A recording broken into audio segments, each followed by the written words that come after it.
while she was mentioning leaks, nakikita na akong leaks. Wala naman. So, meron. Naman yan. Yeah. So, ayan.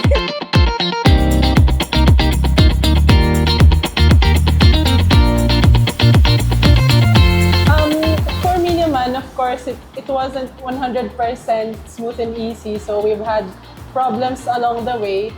But I think what matters is how we finish. So lahat naman ng problems namin, eventually na-address naman siya. And then yung pinaka-important siguro doon is parang na-feel naman namin na never naman kaming iiwan ni Kevin, ni Jess. Ayun. Totoo pala yung sinasabi sa OG channel na kung gusto mo ng sakit ng ulo, magpagawa ka ng bahay. So, doon, ito yung proof na anything that you want doesn't come easy. So, tama naman siya na what's important is natapos yung project. And nung nagkaroon na ng problems, nag-reach out kami kila Kevin and they extended naman their parang efforts and gave us assurance somehow na tatapusin and hindi kami iiwan ni Hegdes. Timeline-wise, so I'll be completely honest, hindi kasi we expected the turnover earlier, sometime around September, October. So, na-delay tayo until ngayon, December. So, I think yun yung isang lesson that Hegdes could learn from, project management. At saka overall supervision kasi I think you guys are growing, so madaming projects na sabay-sabay, kaya nahirapan siguro sa pag-monitor. So, in terms of timeline, yun yung kailangan ng huge improvement. But in terms of relationship management, I think helpful naman na nandyan si Jess and si Kevin to reach out sa mga clients. Ayun, so yun, na-discuss kanina ni Christine, it's more of, I think, yung monitoring and supervision niya. So I think it's one of, matatawag natin growth pains. Kasi syempre, as you grow into this industry and business, di mo talaga may iwasan yung ganong mga problems. But yun na nga, ang maganda doon is ina-acknowledge naman nila yung mga ganong faults. And then nakikita naman namin yung parang efforts to improve.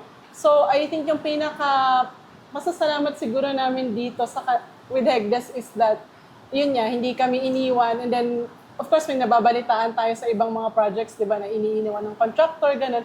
So, dito, yun yung hindi naman namin na-feel. Yes, I think naman, kasi nakita ko naman na parang, siguro yun lang, kapag nakita ko na mas nag-improve na yung more on sa supervision, of course, I would consider again.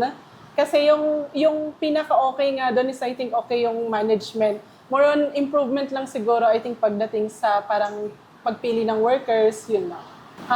For me, it's 7.5. So yun nga, parang na-meet naman yung expectations I think doon sa unit, doon sa quality, though may mga parang compromises. But overall, when it comes to parang usability naman ng unit, wala namang leaks, and then na-meet naman lahat nung parang nasa specifications. So, I think that would be a fair rating. While she was mentioning leaks, nakikita na akong leaks. Wala naman. So, meron. Naman yan, Yeah. So, ayan. So, kaya siguro 7.5. Ngayon pa lang namin talaga makikita kung ano pa yung mga kailangan ma-improve in terms of quality and workmanship. Pero may isang for na tayo, ayusin, di ba? But with 7.5, I totally agree with her. So, kudos to the management of Hegdes. Please continue being in touch with your clients, being on top of the projects. Kasi I think yun yung magiging difference nyo with other contractors. Yeah. And siguro one piece of advice is to develop or try to upskill yung mga workers nyo kasi that's also a reflection of your team.